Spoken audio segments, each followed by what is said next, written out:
दोस्तों, आपके अपने चैनल राधे कृष्णा यस1 में आप सभी का स्वागत है। तो आज मैं बात करने वाली हूँ भारत के धरती में जन्मे वीर सपूत वीर शिवाजी, महाराणा प्रताप और पृथ्वीराज चौहान के बारे में। आखिर ये तीनों कौन थे, कितना साम्राज्य था, कैसे हुई इनकी मृत्यु, तो आइए बात करते हैं। वीर शिवाजी महाराज का जन्म 19 फरवरी 1630 को शिवनेरी किले में हुआ था। धीरे धीरे वह बड़े होते गए और 12 से 15 साल की छोटी सी उम्र में ही उन्होंने सब कुछ सीख लिया था। शिवाजी युद्ध करने में बहुत ही माहिर थे। सामने वाले को पता ही नहीं चलता था कि कहां से कौन आया और कौन मारकर चला गया। ये गोरिल्ला युद्ध नीति से लड़ाई लड़ते थे। इनके पास 3 तलवारें थी, भवानी, जगदम्बा और पूजा।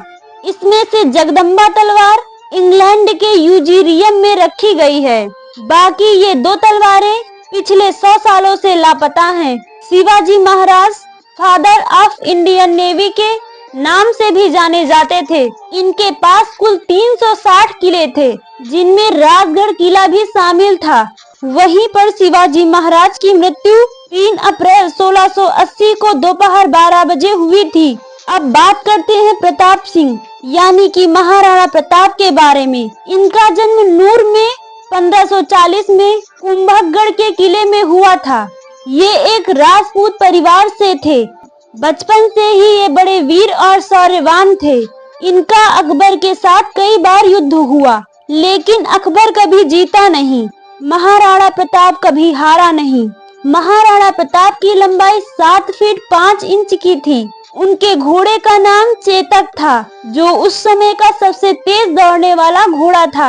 महाराणा प्रताप के कवच का वजन 70 किलो था, जूते का वजन 100 किलो, तलवार का वजन 10 किलो तथा भाले का वजन 80 किलो था। एक बार अब्राहम लिंकन भारत आ रहे थे, तब उनकी माँ ने कहा, बेटा तुम कहाँ जा रहे हो? अब्राहम लिंकन ने कहा, माँ मैं भारत जा रहा हूँ। तब उनकी माँ ने कहा, तुम मेरे लिए हल्दी घाटी की थोड़ी सी मिट्टी ले आना।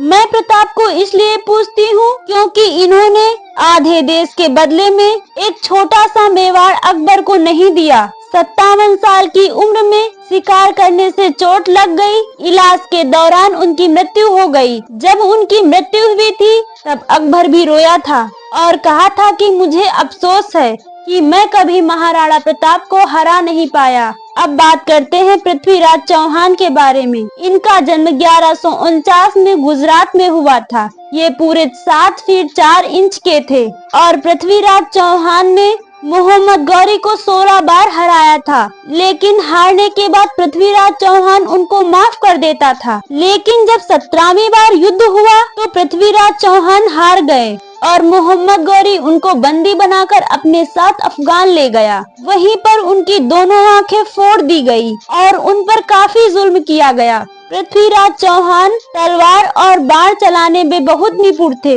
वे अपनी दोनों आंखों पर पट्टी बांधकर तीर चला सकते थे। मोहम्मद गौरी को यह सब पता था। उसे ये कारनामा देखने का मन हुआ था, इसलिए पृथ्वीराज चौहान को मोहम्मद गौरी ने बाढ़ दिया और पृथ्वीराज चौहान के पास अपनी दोनों आंखें नहीं थी। उसके बावजूद मोहम्मद गौरी को एक ही तीर के निशाने से मार गिराया। इसके कारण ही वहीं पर ही पृथ्वीराज चौहान को मार दिया गया। तो दोस्तों, ये थे हमारे भारत के वीर योद्धा, जिन्होंने मुट्ठी भर मिट्टी के बदले अपना लहू बहा दिया। वीडियो पसंद आई हो तो लाइक और सब्सक्राइब करें। धन्यवाद।